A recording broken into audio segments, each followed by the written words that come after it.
আজকে আমি শেয়ার করব সবথেকে জনপ্রিয় পটলের 2 রকমের ভর্তার রেসিপি। এই ভর্তাগুলো খেয়ে আপনারা কনফিউজড হয়ে যাবেন যে কোনটা বেশি মজার ছিল। এতটাই মজার এটা খেতে, কঠিন কোনো প্রসেস নেই, খুব সহজে কিন্তু এটা আপনারা বাড়িতে বানিয়ে ফেলতে পারবেন। চলুন তাহলে এটা শেয়ার করা যাক। এখানে আমি প্রায় হাফ কেজি পরিমাণ পটল নিয়েছি। এরপর আমি ভালো করে পটলগুলো আঁচড়ে নেব, ওপরে যে সবুজ অংশটা আছে সেটা তুলে নেব। এরপর আমি পটলটা কেটে দেখিয়ে দিচ্ছি। প্রথমে 2 ভাগ করে, মোটামুটি একটা পটল 4 ভাগ করে নেব আমি। প্রথমে যে ভর্তাটা করব সে ভর্তার জন্য এই ধরনের করে পটলগুলো কাটতে হবে। পটলের ভেতরে যে বীজগুলো আছে সেগুলো কিন্তু এই পর্যায়ে ফেলে দেওয়ার কোনো প্রয়োজন নেই, এভাবে সিদ্ধ করে নিলেই হবে। আচ্ছা, দ্বিতীয় যে ভর্তাটা করতে হবে সে ভর্তার জন্য পটলের যেভাবে কাটতে হবে সেটা দেখিয়ে দিচ্ছি। এখন পটলগুলো লম্বালম্বিভাবে 4 ফালা করতে হবে। এ পর্যায়ে কোনো পটল যদি একটু পাকা বা বিচিগুলো বেশি মোটা থাকে তাহলে সেটা ফেলে দিতে পারেন।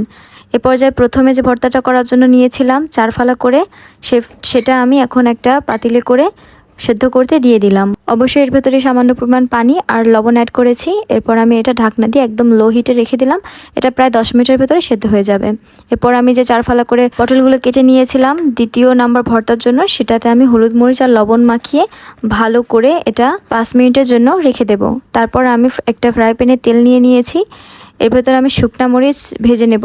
এখানে আমার যে ভর্তাতে শুকনা মরিচ লাগবে সেজন্য আমি মূলত শুকনা মরিচটা এখানে প্রথমে ভেজে নিচ্ছি। এই পর্যায়ে কিন্তু আমার শুকনা মরিচটা ভাজা হয়ে গেছে, তো আমি এখন এটা তুলে নেব। এখন আমাদের ভর্তার জন্য প্রয়োজন হবে রসুনগুলো অবশ্যই একদম লো হিটে ভালো করে লাল লাল করে ভেজে নিতে হবে, তাছাড়া কিন্তু ভেতরে সেদ্ধ হবে না। এরপর আমি কেটে রাখা যে পটলগুলো ছিল সেই পটলগুলো নিয়ে নিলাম।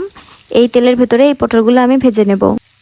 ভর্তার জন্য পটল ভাজার সময় অবশ্যই একটা বিষয় খেয়াল রাখতে হবে, এই পটলগুলো যেন খুব কড়া করে ভাজা না হয়। এ পর্যায়ে দেখতে পাচ্ছেন আমার পটলগুলো ভাজা হয়ে গেছে। এটা কিন্তু হালকা স্বচ্ছ হয়ে এসেছে, কিন্তু এখনো পুরোপুরি লাল হয়নি। এ পর্যায়ে কিন্তু আমি পটলগুলো একটা ছাঁকনি দিয়ে তুলে নেব। আপনারা দেখে অবশ্যই বুঝতে পেরেছেন আমি পটলগুলো কোন পর্যায়ে তুলে নিয়েছি। এর থেকে বেশি ডিপ ফ্রাই করলে কিন্তু পটলগুলো আর ভালো করে ভর্তা করা যাবে না, একদম শক্ত হয়ে যাবে। তো এ পর্যায়ে যে পটলগুলো আমি সেদ্ধ করতে দিয়েছিলাম সেগুলো কিন্তু প্রায় সেদ্ধ হয়ে এসেছে, হালকা একটু পানি এর ভেতরে আছে। এ পর্যায়ে আমি চুলার আঁচটা একটু বাড়িয়ে দিয়ে এই পানিটা ভালো করে শুকিয়ে নেব। এ পর্যায়ে দেখতে পাচ্ছেন পানিটা একদমই শুকিয়ে গেছে। এ পর্যায়ে আমি এটা নামিয়ে ব্লেন্ডারে ভালো করে পেস্ট করে নেব।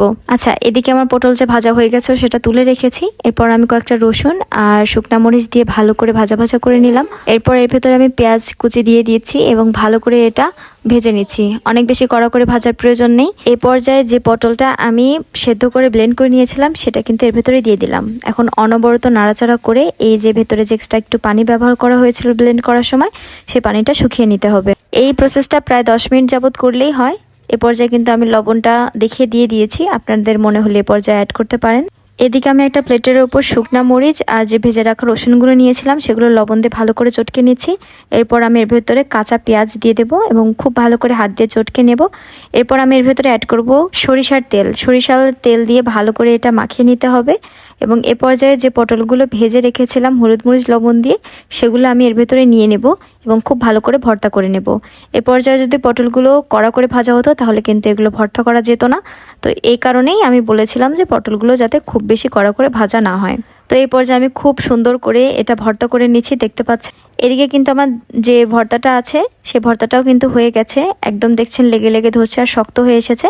এ পর্যায়ে কিন্তু আমি এটা নামিয়ে নিয়েছি। এখানে আমার প্রথম ভর্তাটা আপনারা দেখতে পাচ্ছেন এটা কতটা লোভনীয় হয়েছে। এটা যদি গরম ভাতের সাথে খাওয়া যায় এটা স্বাদ অতুলনীয় হয়। আর দ্বিতীয় যে ভর্তাটা হয়েছিল সেটাও কিন্তু অসম্ভব মজার হয়েছিল। আপনারা বাড়িতে একবার হলেও এটা খেয়ে দেখবেন। আশা করছি ভিডিওটি আপনাদের অনেক ভালো লেগেছে।